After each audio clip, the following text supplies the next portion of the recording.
PPSU kami Pak. Ini PKDM Pak. Ini PKDM, ini PPSU. Ini orang sini bukan? Iya Pak. Orang sini Pak.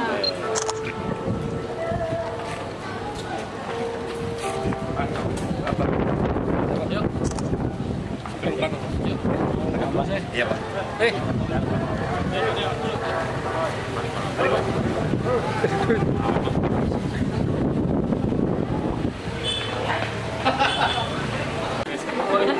Mau foto? Ayo mau foto. Iya, boleh Pak. Sekali-sekali Pak. Foto bersama Pak.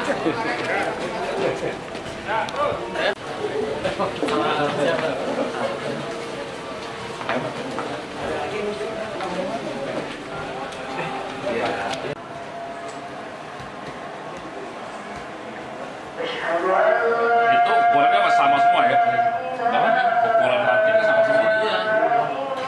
2,5 kali berapa? 119. Iya, 19. Itu panjang.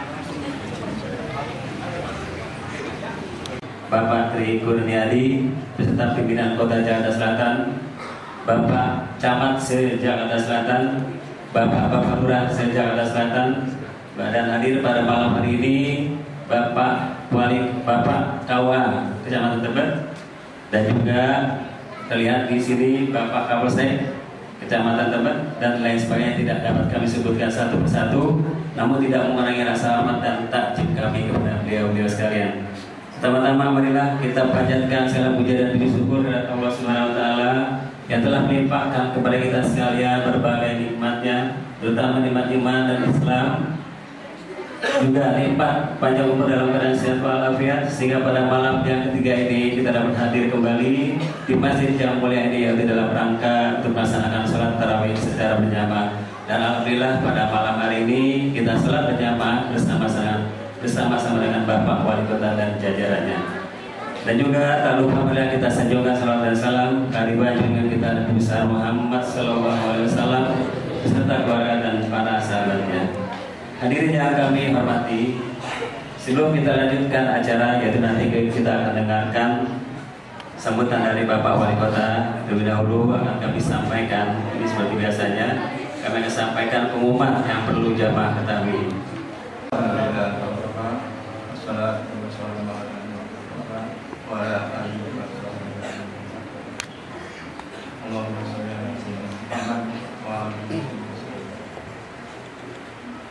Yang kami hormati Bapak Wali Kota Selatan, Bapak Haji Tri Kurniadi, Bapak Camat Tebet, dan Bapak KUA Kecamatan Tebet, serta Bapak Kapolsek.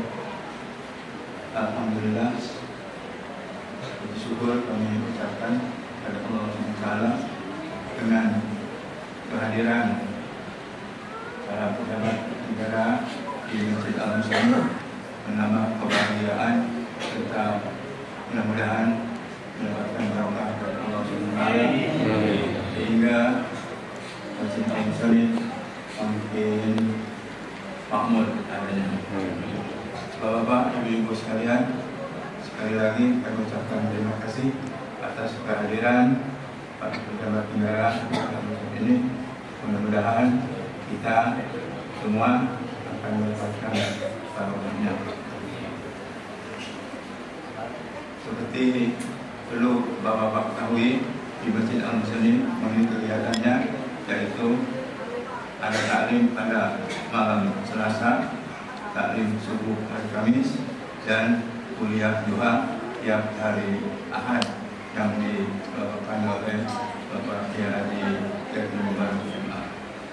Dan di samping itu ada kegiatan untuk remaja, yaitu ada kelima, dan ada TPQ yang alhamdulillah siswanya ada 70 anak dan dibagi 3 waktu, yaitu ada jam kelas pagi, ada kelas jam siang jam 1, dan kelas jam ketiga yaitu jam 4. Mudah-mudahan semua kegiatan yang ada di Masjid Al-Muslimin mendapatkan ridho daripada Allah Subhanahu wa Ta'ala. Dan kita semua mudah-mudahan diberikan kesehatan sehingga dalam melaksanakan ibadah puasa pada tahun ini mendapatkan kesehatan yang sempurna.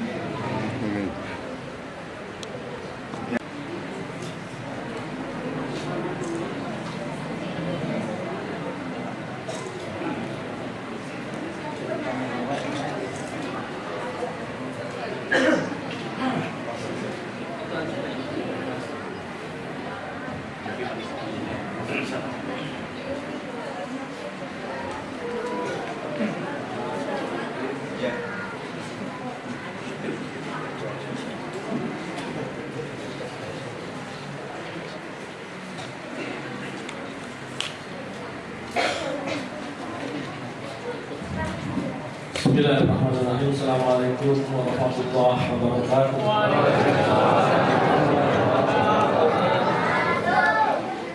Alhamdulillah, alhamdulillah, wassalatu wassalamu ala rasulillah wa ala alihi wa ashabihi ajma'in. Yang saya hormati Ketua Masjid Al-Musannif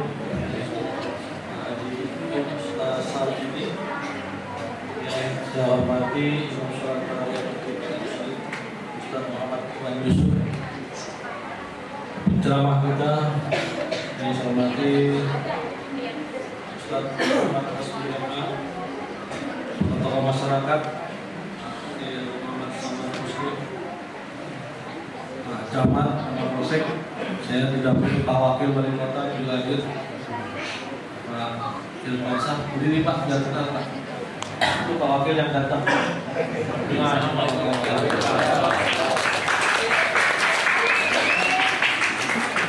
Pak Saifu, mana Pak Saifu?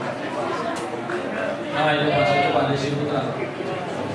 Ada asisten pemerintahan. Kalau siapa lagi? Pak Camat juga usah dikenalin kan? Pak Kapolsek perlu dikenalin nggak? Malah sering nangkepin orang di sini kan? Makanya jangan tawuran.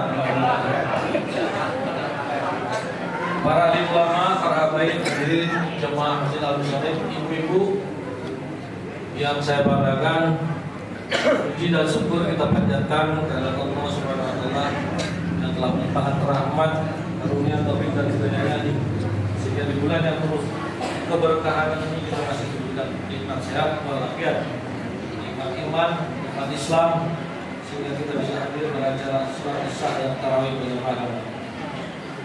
Tak lupa salawat serta salam kita sampaikan kepada Nabi Muhammad SAW yang telah membawa cahaya kebenaran, cahaya iman, yang sholat Islam yang membawa rahmat bagi seluruh umat. Mudah-mudahan kita termasuk orang yang mendapat hidayah dari sahabat Rasulullah. Hadirin jemaah yang saya hormati, bulan suci Ramadan 1430 adalah bulan mulia, bulan yang agung, bulan yang berkah. Kita diundang menjadi tamu Allah Subhanahu wa Ta'ala, dan inilah bulan yang penuh berkah, rahmat dan maghfirah. Ramadan adalah bulan persembahan hamba yang diangkat oleh Allah Subhanahu wa Ta'ala. Kita dapat dianjurkan memperbanyak amal kebaikan, amal soleh, antara lain memberikan perhatian kepada fakir miskin, anak-anak yatim piatu, sebagaimana hadis Nabi Muhammad SAW yang artinya, aku dan anak yatim nanti di surga dari manis dan dari tengah. Begitu juga kita harus berbuat baik kepada keluarga, tetangga, dan saudara. Sebagaimana Nabi Muhammad SAW, seandainya manusia mengetahui kebaikan-kebaikan yang terkandung dalam bulan Ramadan, niscaya mereka mengharap agar Ramadan itu berlaku sepanjang tahun. Tapi sekilas di dunia. Yang saya hormati, dalam rangka menegakkan disiplin, Provinsi DKI Jakarta mencanangkan 5 tertib. Tertib pertama tentunya kita sudah tahu, tertib tentang lalu lintas, kemudian tertib hunian, yang pertama hunian, kedua kemudian tertib sampah, buang sampah, tertib pedagang kaki. Kita berharap tertib hunian ini sesuai dengan aturan yang ada, bahwa kita akan merelokasi saudara-saudara kita yang berada di bantaran-bantaran kali di wilayah Bukit Duri, namanya RW 12, 10, 11, dan 9. Itu akan kita relokasi masuk di rumah susun di Rawa Bebek di Pulau Gadung, Cakung. Dan kita akan kembalikan fungsi Kali Ciliwung sebagai wasana. Sebenarnya kalau kita baca sejarah, Ciliwung itu luasnya 100 meter. Tapi ini kita kembalikan menjadi 50 meter aja. Di samping itu ada jalan inspeksi yang untuk membersihkan. Inilah yang kita lakukan dalam rangka tertib dunia. Jadi bukan kita memindahkan orang yang tidak semena-mena, tapi kita pindahkan masuk ke rusun. Rusunnya juga bagus, Pak. 6 kali 6 ukuran 36. 2 kamar, ada dapur, ada ruang tamu, ada lantai jemur. Nah, kemarin kita sudah bawa bersama Pak Camat ke lokasi. Mereka bisa maunya hari ini masuk, tapi karena belum ada air dan listrik, ya nggak boleh dulu, nanti dulu. Setelah Lebaran kita harapkan mereka bisa masuk di sana, membuat kehidupan mereka saya yakin akan lebih baik. Kenapa? Dari sisi kesehatan sudah pasti, ketimbang tinggal mengokupasi di pinggir kali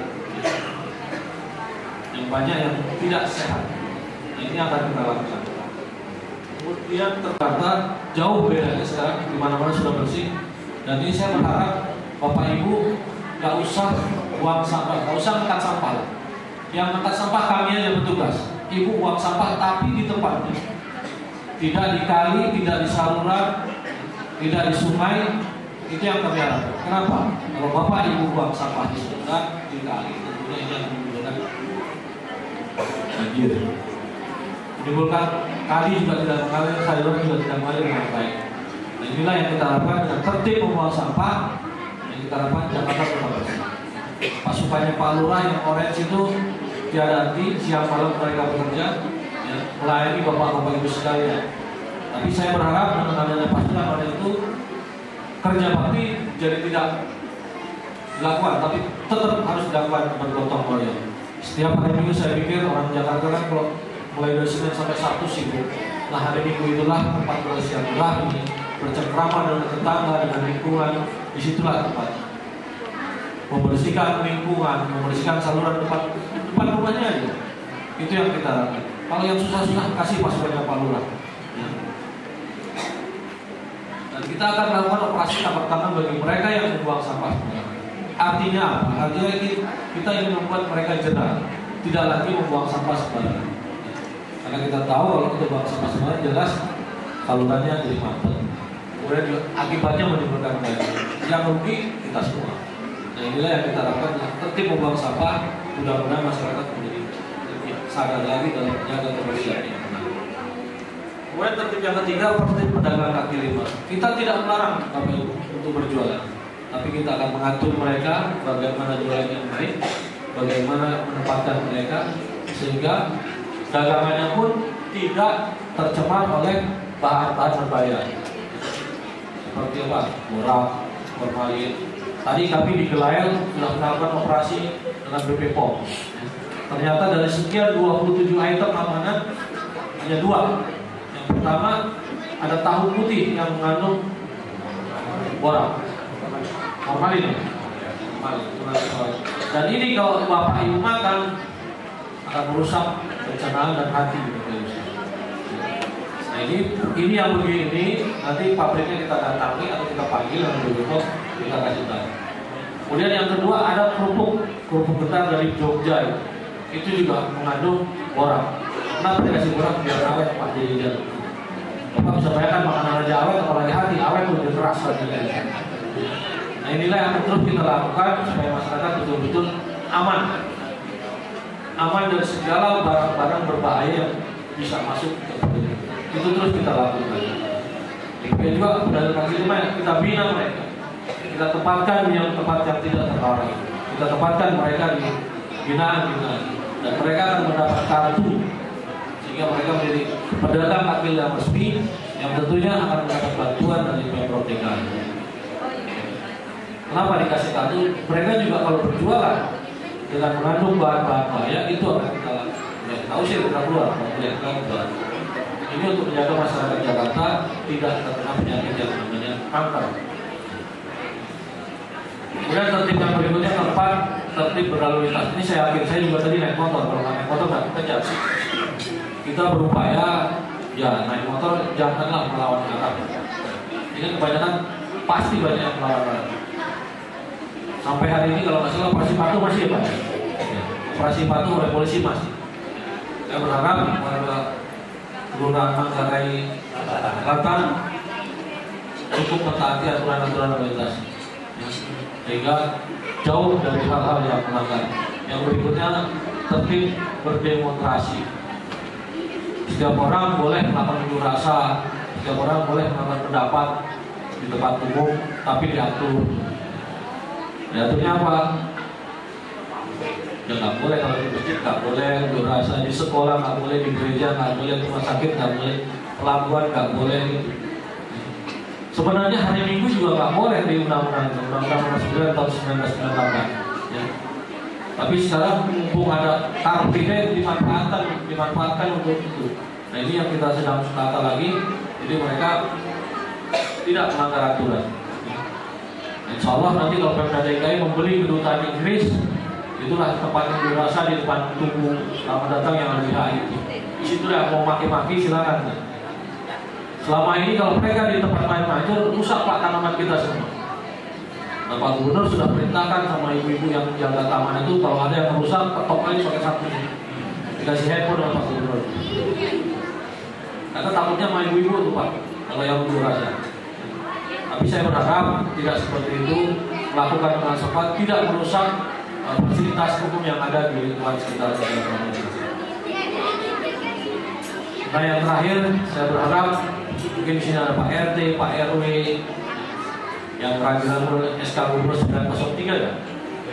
Ya, 903. Saya berharap nggak usah dipolemikan lah Pak. Ya. Kenapa?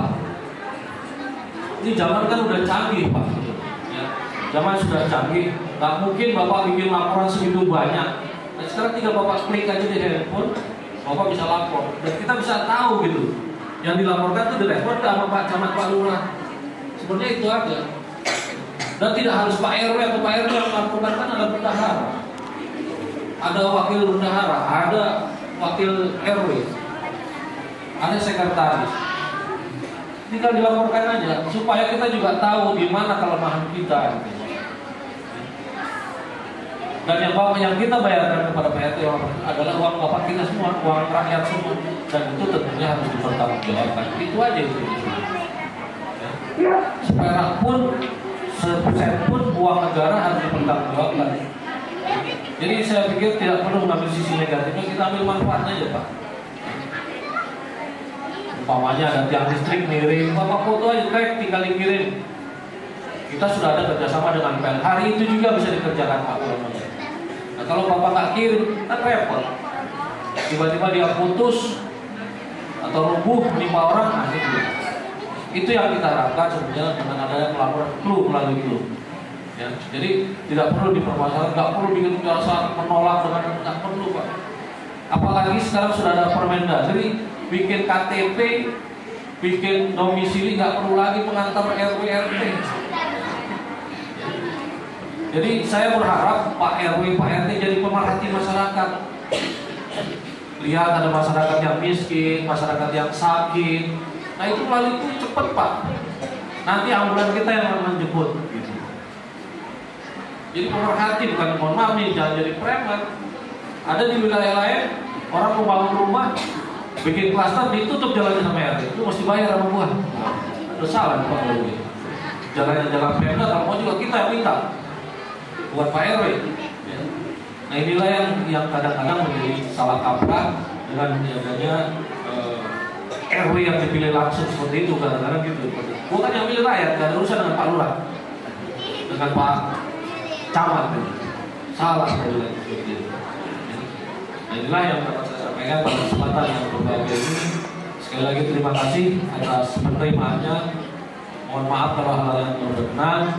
Mudah-mudahan di bulan Ramadan di tarawih malam ketiga ini kita mendapat pahala dari Allah Subhanahu wa taala dan puasa kita diterima oleh Allah Subhanahu wa taala. Terima kasih. Bila dapat hidayah. Assalamualaikum warahmatullahi wabarakatuh. Waalaikumsalam.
Sekali lagi ini belum ini. Wah, mana ya?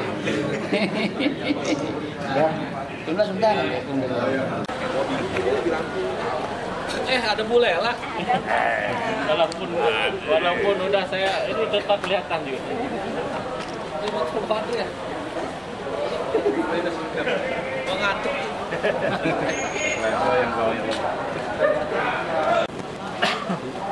Bisa keluar belum? Bisa Pak. Bisa. Ya, apalagi masih jauh. Ya. Masih banyak Pak. Ayo Pak, Kapolsek.